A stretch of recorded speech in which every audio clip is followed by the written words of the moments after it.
This is Risa Marie, and today we have here Black Cobain, the opening act, and another artist on the Board of Administration, Wale's label. So today we have United Men of Color, and they are putting on the Black History Month program, a concert. And I would like to open with asking you, what does Black History Month mean to you, and how do you celebrate it? It means a lot. I think you can't really sum it up in a month. Okay. Everything that we fought for, back in the day, our ancestors and everything, to where we're at now as far as just having a black president and being able to voice our opinion and people listen is like amazing to me. So to sum things up, I think I'm very grateful and appreciative that, people outside of our race can, look at it and say this is Black History Month, but I really think that it could be celebrated year-wide, year round. Right. Yeah. I agree. Mm-hmm. So what's the story behind the name Black Cobain? Black Cobain. Well, growing up, they used to call me like Black. I grew up in, poverty area. All we did was go to the Boys and Girls Club, play basketball all day. Everybody had a nickname, you know what I'm saying? So it was kind of weird because I had an uncle who was, while living in this environment, this type of environment, he was listening to rock and roll. And I thought it was the weirdest thing because all we listened to was, R&B music, hip hop and things like that. So at the time I found it kind of weird that he was listening to alternative music and things of that nature. But, once I got the grasp of different genres of music, I was into the band Nirvana at the time. And, just rapping and trying to be creative and come up with a unique name that could sell and that could attract or appeal to both crowds. You know what I'm saying? We kind of like put both names together. I'm a huge Kurt Cobain fan, huge Nirvana fan, and alternative music. Okay. Yeah. Yeah, it's a nice mixture. I like Yeah, it's a nice mixture. I listen to all genres, so Okay. yeah. And that's what music is about. That's what it definitely is about. Right. Yeah. That's the power of music. Yeah. So for people who aren't familiar with your musical style, could you describe it for us? It's a balance between conscious and I would say more creativeness than anything. I just kind of, learn from the people before us who were in hip hop. They always say don't recreate the wheel, and it's a lot of artists who influence me outside of Wale and the people that surround me in my circle. So I just kind of take from them and always go back and listen to old hip hop records and listen to different styles, different ways to put a track together. It doesn't always have to be, rapping hook. You know what I'm saying? Just be as creative as possible and just stay within who I am as a person and what I believe in. You'll rarely hear me talk about anything that I don't do or anything that I don't know about. I might reference certain things, but everything that I rap about is what's partaking in my life right now. Yeah. All right, keep it real. Yeah. All right. So, how did you get started? Do you remember like the very first rhyme you ever written? Nah, I don't remember the very first rhyme I ever written, but I remember the very first time I went in the studio. I was awful. It was pretty bad, and I think I'm like the only one that has that CD, and I don't think nobody else will ever listen to that in life. But it was pretty bad. But it was fun, and for me to have that CD and to go back and listen to it, it kind of makes me excited about where I'm headed to. To see where I came from and where I started. But I don't remember my first line, but I've always remember sitting in class just writing like lines, just trying to rhyme things together and stuff like that, and I always thought it was cool. Yeah. Okay. Now this is going to be a tough question. You ready for this one? That's going to be a tough question. Tough. So, if you could name one track or one album that's changed your life and influenced your music, what would it be?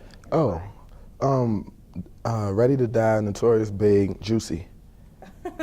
That was kind of an easy question because it related to how I kind of got started and how I kind of fell in love with doing music. I was a huge Notorious Big fan. I had all his work, all his music, and at the time that's all I was listening to. Now prior to that, I'm like the biggest Jay-Z fan. So it kind of goes hand in hand, but that was the record that kind of catapulted me to like have a passion for hip hop. I just thought it was so creative. And around the time, my grandmother was listening to those type of records. So I knew the sample And I was just like, wow, no, they didn't just put that together to make this huge hip hop record. And I just thought it was a well put together record, and that was the thing that kind of started it for me. You know what I'm saying? So, yeah. I kind of giggled there because we were like role playing Yeah. Yeah. right? And one of the guys was like, he was pretending to be you, Uh-huh. and he said that song. Oh, he did? Juicy Fruit from Now. Yeah, that's why I used that. I had that idea. I just wanted to use that record because it was a powerful record for me. And even growing up, the Matume sample, I just thought it was amazing. So, you know, for how I started with listening to Juicy and Biggie, I just wanted to, you know, kind of pay my respects. Okay. Yeah. I'm gonna put you on the spot again. You gonna put me on the spot? You like to put people on the spot? I do. All right, let's go. Let's go. Well, if you can name your top 5 hip hop and R&B artists, who would they be? Does it have to be just hip hop and R&B, or can it just be musically? Yeah, musically. You can expand that question. All right. Jay-Z, Tupac, Okay. Kurt Cobain, Okay. Erykah Badu, Okay. and I'm gonna go on the one on this one. Let me think. I'm gonna say Kanye West. Okay. I think he is very talented. You know, he's a great producer, and his albums are incredible. But you know, those are the top 5 that I'm thinking about right now. But it's a lot more artists that I really love. Okay. Yeah. Well, I don't want to take up too much of your time. Oh no, that's cool. I'm having a good time. I got the little microphone. I think this is the first time I had the microphone on. I feel like I'm on CBS or something. But what are your next projects coming up? Like, what can the fans expect for you? I got a project that I'm working on now. I'm probably around 15 records in, and it's dropping April 1st. Okay. It's called Young, Gifted, and Black. Okay.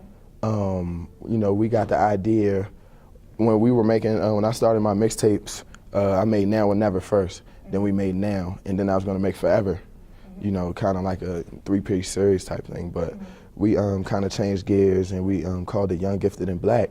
And we were looking for to drop it, you know, around Black History Month. But, you know, time prevailed, and we're looking at an April 1st drop. But it's all original music. It's dope. I got a lot of good features. The production is crazy. And it was just fun making it. And we're probably wrapping it up now. Like when I get back home, I probably got a couple more weeks worth of work, but it's a solid project, and I can't wait for people to hear it. Yeah. Oh man, I can't wait. Vibing out earlier than now. Yeah, that real. You know, that was real in tune with hip hop and real lyrical, and you know, it was everything that was going on in the present time. That's why we called it Now. Okay. Yeah, but Young, Gifted, and Black, April 1st, under the board administration. Y'all be on the lookout for that. Okay. Yeah. I know we gotta do the shout out, so. Shout outs. The Twitter, the Facebook. Y'all can follow me on Twitter at Black Cobain. I tweeted earlier because usually when I tweet, when I go to a new state, I'll tweet and I get at least 10 to 15 or 20 retweets. When I don't got no fans out in Colorado, so this is gonna be kind of different for me to go out here, and I feel like, you know, a lot of people don't know my music like that. So, you know, I gotta make a statement. But y'all can follow me at Black Cobain. Facebook me. I add friends all the time. Facebook.com/Black Cobain.